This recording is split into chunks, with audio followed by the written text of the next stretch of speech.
বিবাহ বহির্ভূত সম্পর্ক অর্থাৎ পরকীয়া এখন একটা সামাজিক রোগে পরিণত হয়েছে। বাংলাদেশে পরকীয়ার হার কত তার সঠিক কোনো জরিপ না পাওয়া গেলেও বিবাহ বিচ্ছেদের ঘটনাগুলো বেশিরভাগ পরকীয়ার কারণেই হয়ে থাকে বলে জানা যায়। আর এই পরকীয়ার মতো অপরাধ ধামাচাপা দিতে সবসময় ব্যস্ত দেখা যায় যার যার পরিবারবর্গকে। তবে এবার বাংলাদেশেই একজন মা ছেলের পরকীয়া ঠেকাতে ঘটালো এক বিস্ময়কর ঘটনা। রান্নাঘর না হোক কান্নাঘর, গাজী কিচেন হুড স্বাচ্ছন্দ্যময় রান্নাঘরের বিশ্বস্ত সঙ্গী। 12 জুলাই ঢাকার কারওয়ান বাজারে আয়োজিত সংবাদ সম্মেলনে র্যাবের মহাপরিচালক অতিরিক্ত আইজিপি AKM শহীদুর রহমান জানান এক বিস্ময়কর তথ্য।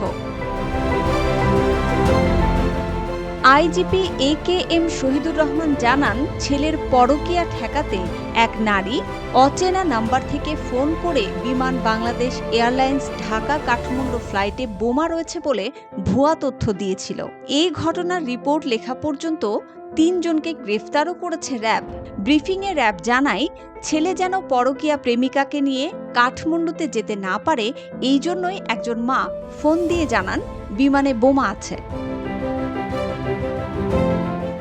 র্যাব মহাপরিচালক সংবাদ সম্মেলনে বলেন, সম্প্রতি বোমা আছে এমন একটি ফোন কলের মাধ্যমে ঢাকা থেকে কাঠমান্ডুগামী বিমান এয়ারলাইন্স একটি ফ্লাইট জরুরি অবতরণ করতে বাধ্য হয়।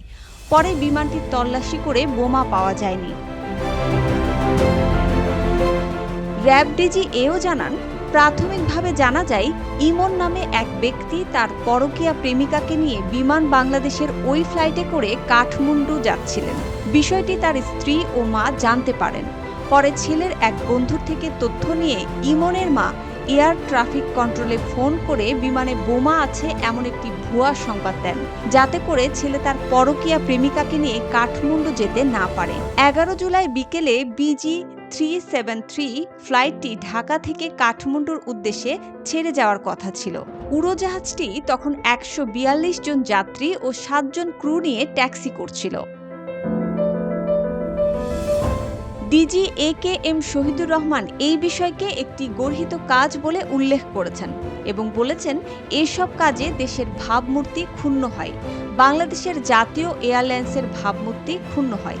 তাই অনুরোধ করেছেন আর কেউ যেন কখনোই এমন কাজ না করেন। অপরদিকে এই ঘটনা সামাজিক যোগাযোগে বেশ আলোচনার সৃষ্টি করেছে। সংসার বাঁচাতে একজন মায়ের এমন সাহসী পদক্ষেপকে প্রশংসা করেছেন নেটিজেনরা। অনেকেই উল্লেখ করেছেন, এমন মাকেই তো বলা হয় মাদার অফ দ্য ইয়ার।